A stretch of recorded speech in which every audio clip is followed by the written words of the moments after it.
Assalamualaikum warahmatullahi wabarakatuh. Seperti biasa saya akan membahas alur cerita dari Against the Sky Supreme ya guys. Sebelum ke pembahasan jangan lupa, like, comment and subscribe ya. Yuk tanpa basa-basi lagi kita langsung ke pembahasannya, di episode sebelumnya. Di kota yang ditinggalkan, di Gua Ngarai, Tan Yun yang sedang duduk bersila di lantai 66 Menara Suci Abadi Ruang dan Waktu Tertinggi, akhirnya dipromosikan ke peringkat ke-9 alam Kaisar. Selama retret, Tan Yun juga memberitahu 7 istrinya apa yang terjadi sekarang.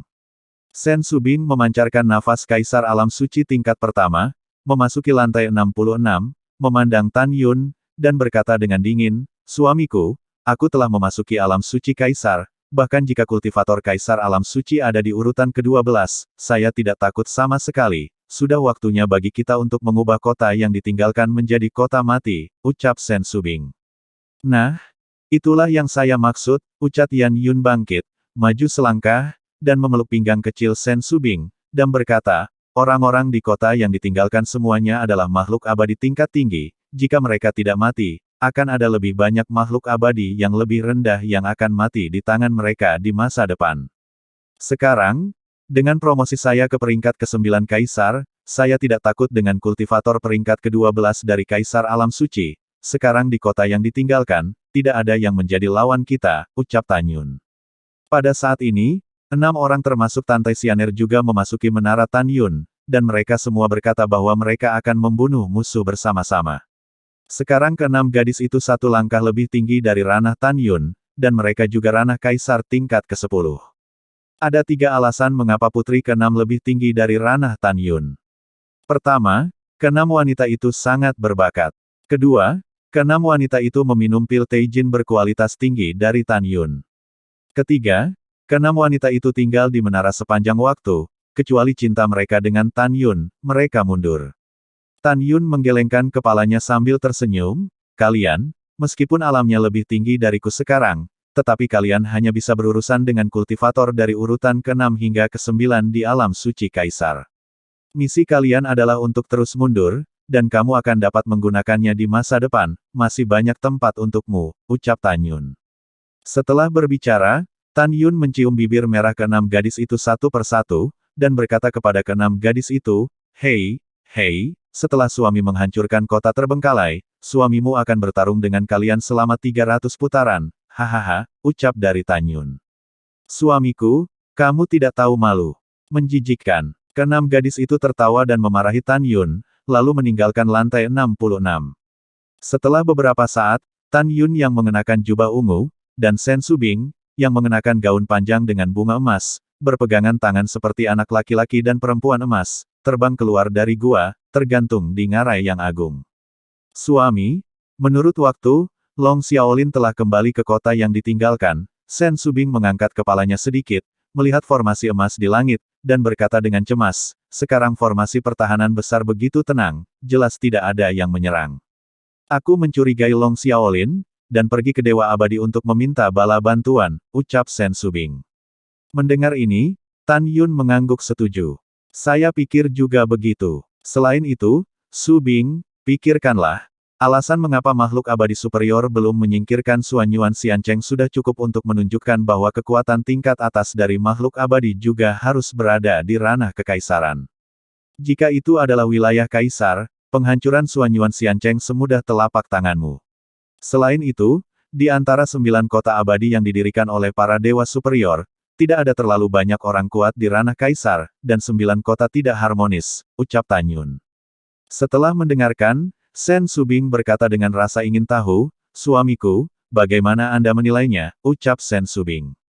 Tan Yun tersenyum sedikit. "Orang-orang abadi yang unggul memiliki total 9 kota, tetapi sejauh ini mereka belum menghancurkan Suan Yuan Xiancheng yang hanya memiliki satu kaisar, yang cukup untuk menunjukkan bahwa 9 kota terbagi. Jika tidak, jika 9 kota mengirim pasukan bersama, kota abadi Suan Yuan pasti akan runtuh. Dan juga, jika ada banyak kaisar kuat di 9 kota, Suan Yuan Xiancheng tidak akan bisa bertahan sampai sekarang," ucap Tan Yun. Setelah itu, Tan Yun dan Sen Subing, sambil mengobrol, menembak ke arah gerbang kota. Sebelum membantai kota yang ditinggalkan, Tan Yun ingin pergi ke gerbang kota untuk menentukan apakah Long Xiaolin telah mundur dari Suanyuan Xiancheng dan kembali. 2 hari kemudian, di kota terbengkalai, di gerbang kota, Seng Wenze dan 9 jenderal lainnya sedang mendiskusikan sesuatu dengan Sima Yongzheng dan 20 jenderal lainnya di seberang layar. Tiba-tiba, pupil Sima Yongzheng menyusut, tetapi dia melihat di langit, sekelompok cahaya emas dan cahaya ungu turun dari langit, dan berubah menjadi seorang pria dan seorang wanita di belakang jenderal ke-9 Seng Wenze. Pemuda berjubah ungu itu adalah Tan Yun, dan gadis berbaju emas itu secara alami adalah Sen Subing. Karena musuh yang disebut sangat cemburu, Sima Yongzheng menunjuk Tan Yun dengan marah, dan meraung, "Tan Yun, kamu bajingan, kembalikan nyawa putriku," ucap Sima Yongzheng. Pada saat ini, 19 jenderal di samping Sima Yongzheng mengikuti Sima Yongzheng. Dia menunjuk ke arah dan melihat Tan Yun di layar. Ketika 19 jenderal hendak mengutuk Tan Yun dan Sen Subing, saling memegang pedang, tiba-tiba menyerang 9 jenderal termasuk Seng Wenze. "Langkah ilahi Hong Meng," ucap Tan Yun. Tan Yun memegang pedang pembantaian Hong Meng, dan langsung menyapu ke langit di atas 9 jenderal. Segera, dengan putaran pergelangan tangannya, tirai pedang 1000 kaki melahap 9 orang. "Ah! Tolong! Jangan bunuh aku!" Duka yang tragis tiba-tiba terputus, di antara mereka. 6 jenderal di bawah peringkat ke-10 dari Kaisar Alam Suci dihancurkan sampai mati oleh tirai pedang yang tertelan. Seng Wenze yang berada di peringkat 10 Alam Suci Kaisar, dan 2 jenderal di peringkat 11 Alam Suci Kaisar, panik dan melarikan diri dari tirai pedang, namun dewa pembunuh halus, pedang menembus tengkorak Seng Wenze, suara Sen Subing terdengar, "Suamiku, 2 yang tersisa, kau dan aku memiliki 1, ucap Sen Subing. "Oke, 1 untuk masing-masing," ucap Tan Yun dan Sen Subing berhadapan dengan seorang laksamana segera setelah dia selesai berbicara. Di luar gerbang kota, di bawah mata ketakutan dari 20 jenderal Sima Yongzheng, mereka melihat bahwa para jenderal peringkat ke-11 dari 2 kaisar besar yang diserang oleh Tan Yun dan Sen Subing hanya mampu menangkis tetapi tidak memiliki kekuatan untuk melawan. Setelah 10 napas, rambut Sen Subing menari, dan Li Ying transparan berputar-putar di udara, memegang pedang dan menusuk salah satu jenderal. Tidak, ketika jeritan itu muncul di benaknya, dadanya ditusuk oleh pedang Tan Yun, dan darahnya berdeguk. "Selamatkan aku," sebelum kata laksamana, "Tuan," diucapkan. Kepalanya diledakkan dengan pukulan dari Tan Yun, dan mayat tanpa kepala itu jatuh 100 kaki jauhnya. 20 jenderal, termasuk Sima Yongzheng di luar kota, berubah dari kaget menjadi ngeri. Mereka tidak pernah membayangkan bahwa Tan Yun yang berada di peringkat ke-9 Alam Kaisar, dan istri Tan Yun, yang berada di peringkat pertama Kaisar Alam Suci, akan begitu kuat untuk menantang langit dan membunuh ke-9 jenderal. Di antara 20 jenderal, hanya 6 yang berada di tingkat ke-11 Alam Suci Kaisar, dan yang lainnya berada di bawah tingkat ke-11 Alam Suci Kaisar. Mereka menyaksikan adegan Tan Yun dan Sen Subing dengan cepat membunuh 9 jenderal, jika mereka sendiri, mereka tidak akan bisa lolos dari pembunuhan Tan Yun dan Sen Subing. Mereka tidak tahu jenis latihan apa yang telah dilakukan Tan Yun dan Sen Subing. Mereka sangat cepat sehingga mereka tidak dapat melarikan diri. Pada saat ini, para prajurit di belakang 20 jenderal semuanya ketakutan, dan beberapa ketakutan. "Suamiku, apakah kamu ingin keluar dan membunuh 20 jenderal?" ucap Sen Subing memegang pedang tipis, rambutnya berkibar tertiup angin, dan berkata kepada Tan Yun. Kilatan cahaya melintas di mata Tan Yun, dan dia berkata dengan suara acuh tak acuh. "Jangan tinggalkan kota, pasti ada penyergapan di luar, baik cakar naga dari alam kaisar tingkat 8 ada di luar, atau ayahnya, Long Xiaolin, bersembunyi di luar," ucap Tan Yun. Mata indah Sen Subing menunjukkan jejak pencerahan, dan dia berkata melalui transmisi suara, "Suamiku, kamu benar. Jika tidak, ketika 20 jenderal Sima Yongzheng melihat kami membunuh 9 jenderal, mereka seharusnya ketakutan dan melarikan diri, takut kami akan membunuh mereka," ucap Sen Subing. Pada saat yang sama dengan transmisi suara Sen Subing, Long Xiaolin yang bersembunyi di langit di atas lautan awan, memerah karena marah ketika dia menyaksikan Tan Yun dan Sen Subing membantai bawahannya. Dia memberi Sima Yongzheng dan 20 jenderal lainnya, dan segera mengirim transmisi suara, "Cepat berpura-pura ketakutan dan lari, pimpin Tan Yun dan wanita itu keluar," ucap Long Xiaolin. Mendengar ini, Sima Yongzheng memelototi Tan Yun dan Sen Subing. "Tunggu, tunggu.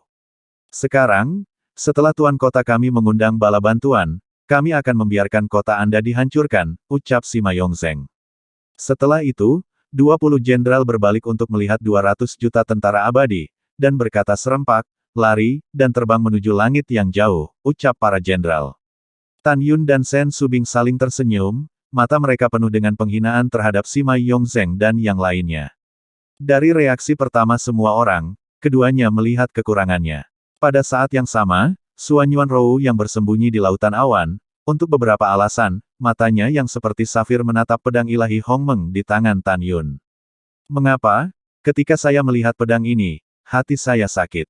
Saya pikir pedang ini sangat akrab, tetapi saya tidak ingat, di mana saya melihatnya, ucap Suan Yuanrou di dalam hatinya. Pada saat ini, tubuh halus Suan Yuanrou tiba-tiba bergetar hebat, semburan rasa sakit datang dari seluruh kepalanya dan hatinya. Hatinya sangat sakit sehingga dia tidak bisa bernapas, seolah-olah itu meneteskan darah. Ah, jeritan kesedihan datang dari mulut Suan Yuanrou, dan sebuah gambar tiba-tiba muncul di benaknya.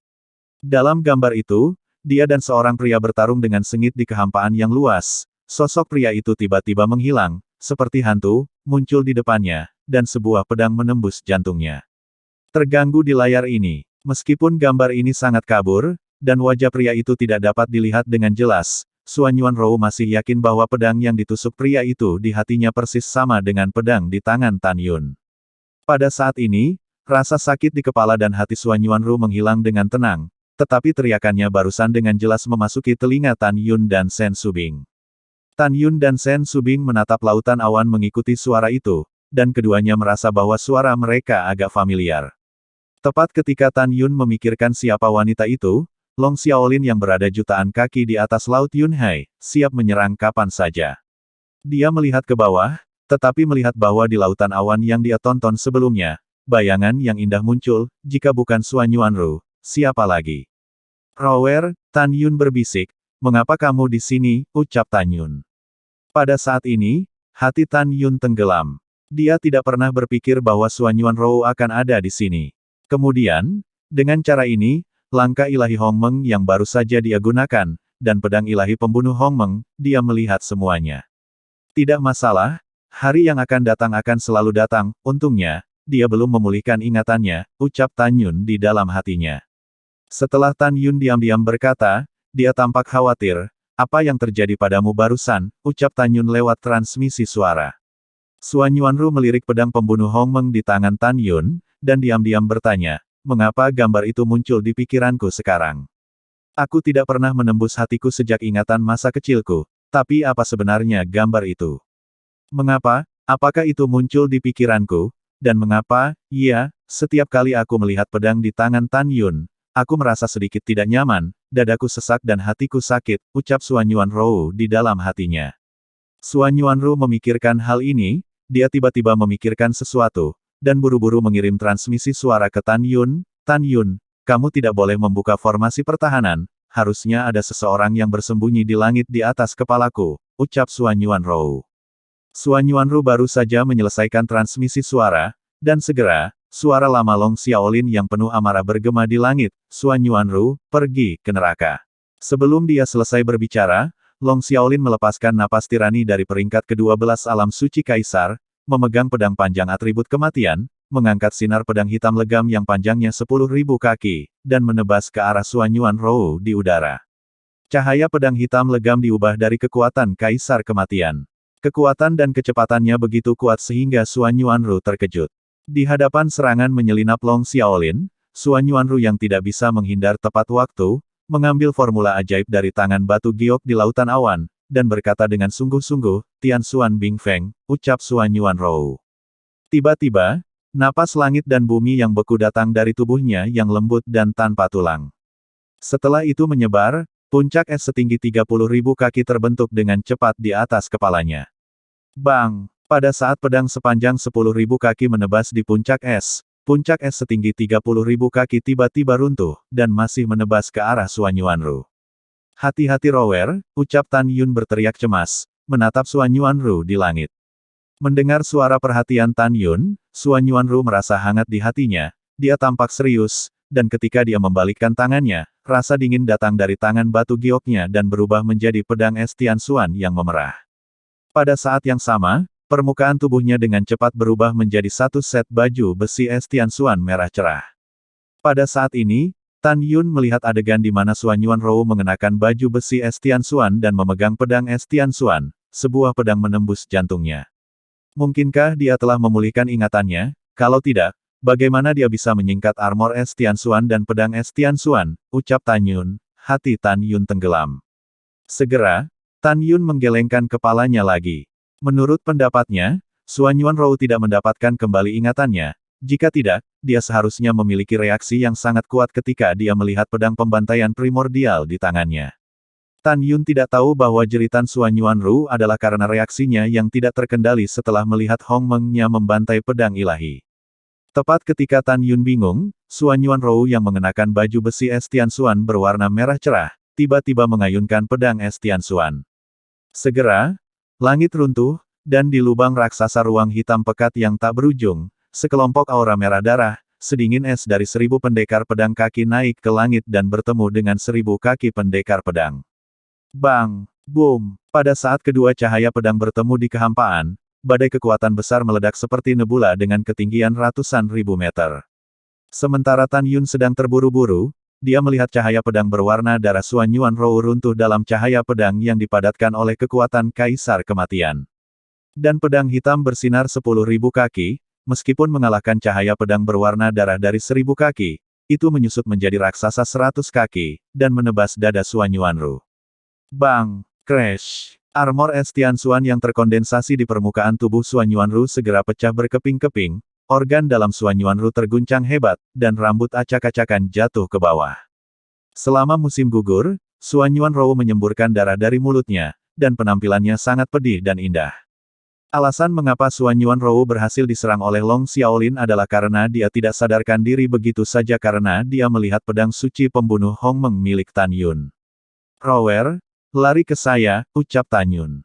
Mata merah Tan Yun meraung, dan dia naik ke udara, melayang di tepi formasi. Suan Yuanrou yang jatuh dari langit, menyemprotkan darah dari mulutnya, menghabiskan seluruh kekuatannya, dan menggambar busur besar dari langit, terbang menuju Tan Yun. "Suan Yuanrou, kamu tidak bisa melarikan diri," ucap Ling Xiaolin. Dengan cibiran lama, tubuh Long Xiaolin muncul dengan kekuatan kaisar seperti kematian, memegang pedang panjang, menukik turun dari lautan awan, membunuh Suan Yuanrou. Ketika Suan Yuanrou masih berjarak 300 sen dari formasi, Long Xiaolin telah muncul 500 sen di belakangnya. "Tan Yun, jangan pedulikan aku," Suan Yuanrou memandang Tan Yun, air mata mengalir di matanya, "jangan pedulikan aku, jangan buka formasi pertahanan.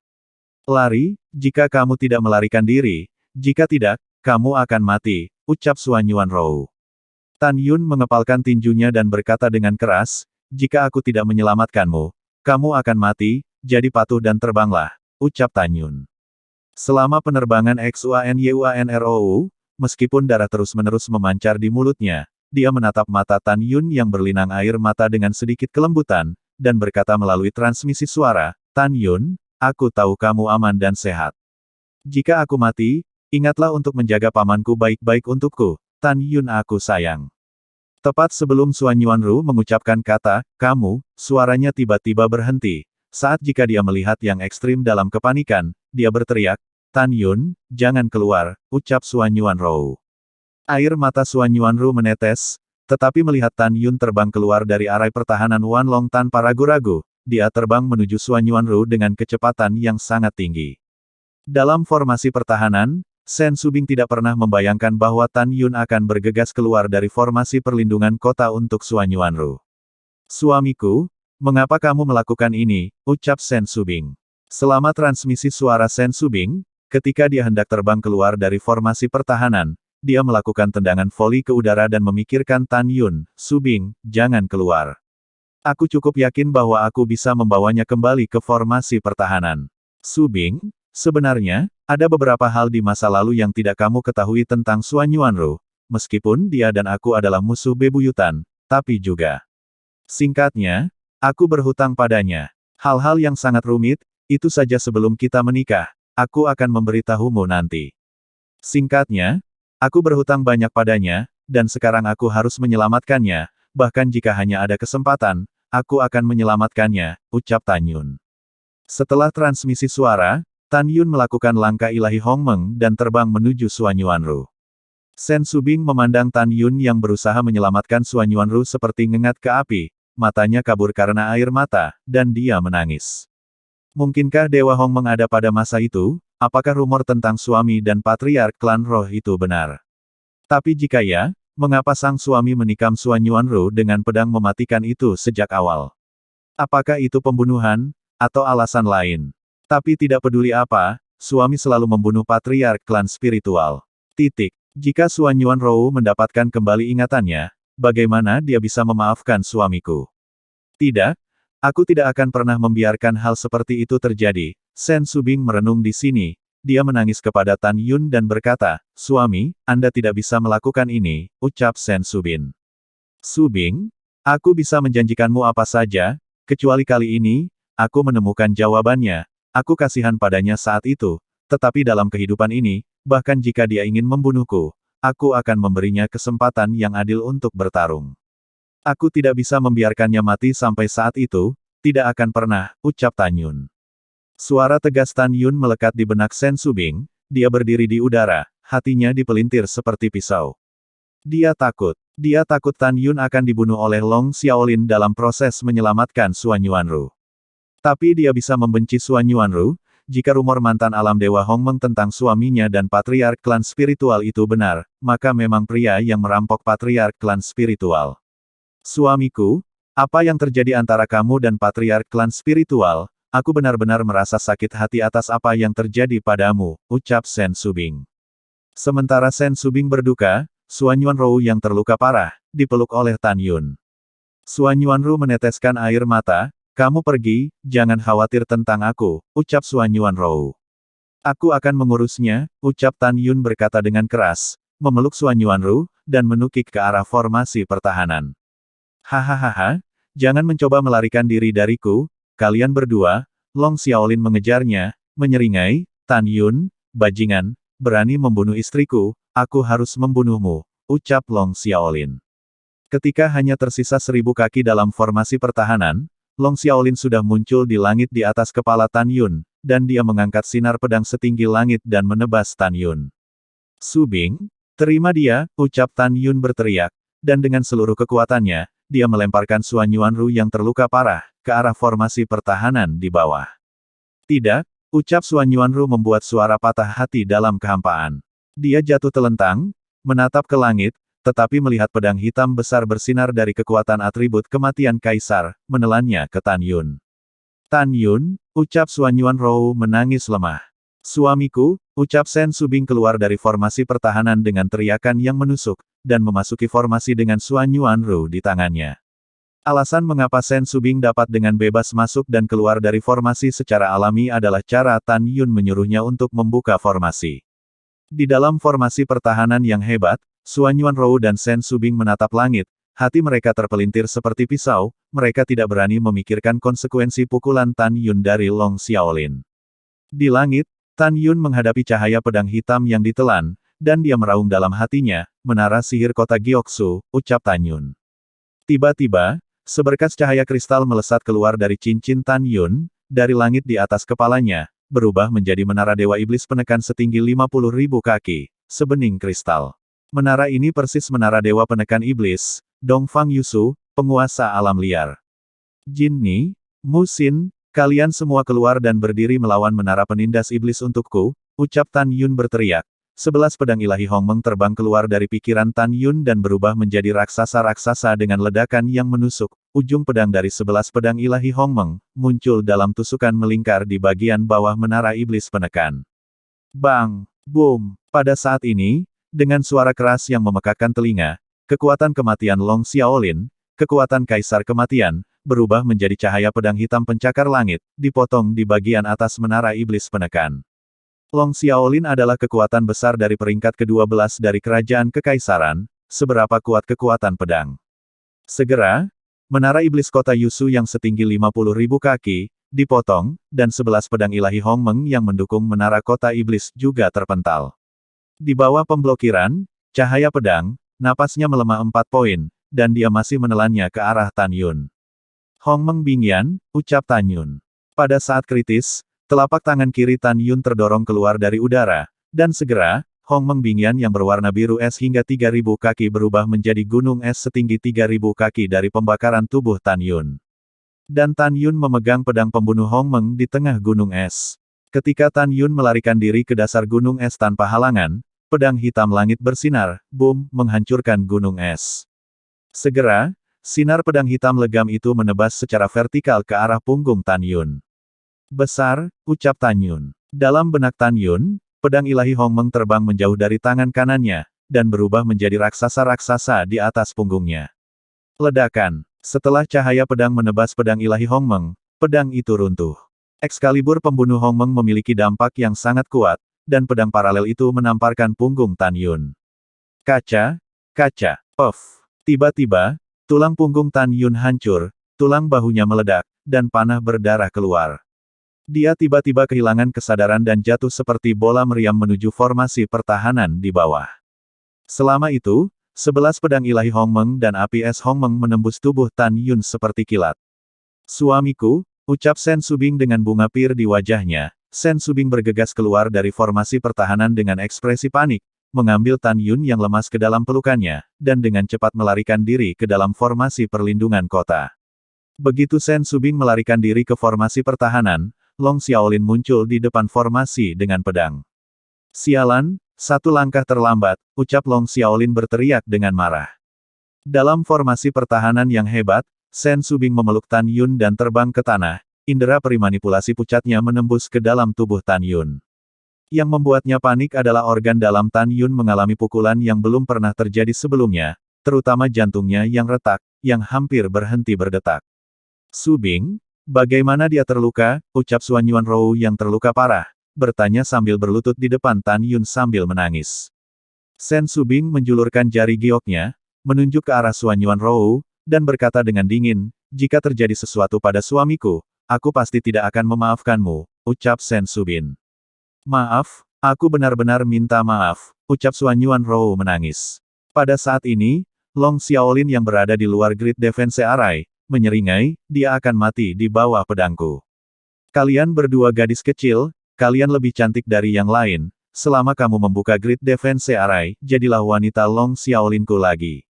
Saya akan mengampuni Anda untuk tidak mati. Jika tidak, tunggu putraku dan wakil penguasa kota untuk mengundang bala bantuan. Ketika formasi pertahanan besar menerobos, penguasa kota akan membiarkanmu mati, ucap Long Xiaolin. Ketika Long Xiaolin ingin mengatakan sesuatu, matanya melebar, matanya menunjukkan ketidakpercayaan yang luar biasa. Karena dia menemukan bahwa Tan Yun, yang berbaring di lengan Sen Subing, perlahan membuka matanya sementara 7 lubang berdarah. Tan Yun sepertinya kelelahan, seluruh kekuatannya dan gemetar, Subing, jangan salahkan Rower, bawa aku ke menara penyembuhan, ucap Tan Yun. Oke, aku tidak menyalahkannya, aku tidak menyalahkan dia, aku mendengarkan kamu, ucap Sen Subing. Sen Subing tidak peduli untuk menghapus air mata dari sudut matanya, jadi dia mengorbankan menara peri ruang dan waktu terbaik di telinga kanan Tan Yun, dan kemudian membawa Tan Yun ke lantai 65. Sen Subing dengan lembut menempatkan Tan Yun di sofa, lalu pergi. Kamu juga terluka parah, jadi cepatlah mundur, ucap Sen Subing berkata kepada Suan Yuanru. Iya, setelah Suan Yuanru menjawab, dia mengorbankan kuil peri ruang waktu berkualitas tinggi yang telah diberikan Tan Yun sebelumnya, dan memasuki lantai 9 dan duduk bersila. Dalam pikirannya, adegan Tan Yun menyelamatkan dirinya sendiri tanpa berbalik, dia tersedak dan berkata, mengapa kamu begitu bodoh? Mengapa kamu begitu bodoh, ucap Suan Yuanrou. Untuk sesaat di luar, 7 hari telah berlalu di menara. Tan Yun bangkit dan tetap tanpa cedera, masih memiliki ketakutan yang tersisa untuk memikirkan apa yang terjadi sebelumnya. Untungnya, Suan Yuanru diselamatkan kembali. Suamiku, kamu benar-benar membuatku takut setengah mati barusan, ucap Sen Subing. Pada saat ini, Sen Subing datang ke Tan Yun selangkah demi selangkah, dengan sepasang mata indah penuh kebencian. Tan Yun tersenyum sedikit, melangkah maju untuk melingkarkan lengannya di pinggang Sen Subing, dan berkata dengan tulus, maaf, aku membuatmu khawatir, ucap Tan Yun. Sen Subing cemberut, dan menatap Tan Yun tidak puas. Katakan, apakah hubungan antara Anda dan Patriark Klan Spiritual benar atau salah di alam Dewa Hongmeng? Ucap Sen Subing. Mendengar ini, Tan Yun menghela nafas dan mengangguk. Itu benar, sebelum kita menikah, aku tidak dipromosikan menjadi yang maha tinggi. Patriark ras spiritual memang kakak perempuanku, dan mentorku adalah ayahnya. Aku dulu saling mencintai, ada sebuah adegan, dan kemudian, Tan Yun berkata di sini, dengan kemarahan yang tak ada habisnya di matanya, dan tidak berkata apa-apa lagi, Subing, ini masalah yang rumit, ini masalah yang rumit, peristiwa masa lalu yang tidak ingin saya sebutkan, ucap Tan Yun. Setiap orang memiliki rahasia mereka sendiri. Sen Subing memandang Tan Yun dengan penuh kasih dan berkata, tidak peduli apa yang terjadi padamu dan Suanyuan Rou, mengapa kamu mengkhianati sekte gurumu, meninggalkan Klero, dan akhirnya menjadi musuh bebuyutan dengan Klun Roh, hingga kamu membunuhnya dan ketahuilah bahwa kamu adalah suamiku dari Sen Subing, ucap Sen Subing. Tan Yun memeluk Sen Subing dengan erat di tangannya. Subing, terima kasih atas pengertianmu, ucap Tan Yun. Sen Subing dengan lembut mendorong Tan Yun menjauh, dan bertanya dengan serius, sepertinya dia memiliki perasaan padamu. Apa yang akan kamu lakukan, ucap Sen Subing. Tan Yun menarik napas dalam-dalam, ayo pergi dengan takdir, dan, saat itu, dia sangat membenciku, sampai dia mati, aku punya beberapa hal yang saya tidak mengerti. Saya harap ketika ingatannya pulih, saya dapat memecahkan kebingungan yang belum terpecahkan dengannya, ucap Tan Yun. Mendengar ini, Sen Subing membeku. Mengangguk kepalanya, dia telah pulih dari lukanya, dia ada di luar sekarang, dia sangat mengkhawatirkanmu. Ayo kita keluar dan melihatnya, ucap Sen Subing. Oke, Tan Yun menjawab, dan Sen Subing menghilang dari menara. Di luar menara, berdiri di jalan. Di jalan, ketika Suanyuan Rou melihat bahwa Tan Yun aman dan sehat, dia tersenyum seperti bunga, terima kasih telah menyelamatkan saya, ucap Suanyuan Rou. Sudah seharusnya, Tan Yun menjawab dan bertanya, Rower, mengapa kamu datang ke sini ke kota yang ditinggalkan, ucap Tan Yun. Aku, ketika Suanyuan Ru ingin mengatakan aku mengkhawatirkanmu, suara Long Xiaolin di luar gerbang kota melihat mereka bertiga mengabaikannya begitu banyak, hidungnya hampir bengkok, Xiaur Tan Yun, dengarkan aku, ucap Long Xiaolin. Lalu setelah itu, bagaimanakah kelanjutan ceritanya? Next di episode berikutnya ya, wassalamualaikum warahmatullahi wabarakatuh.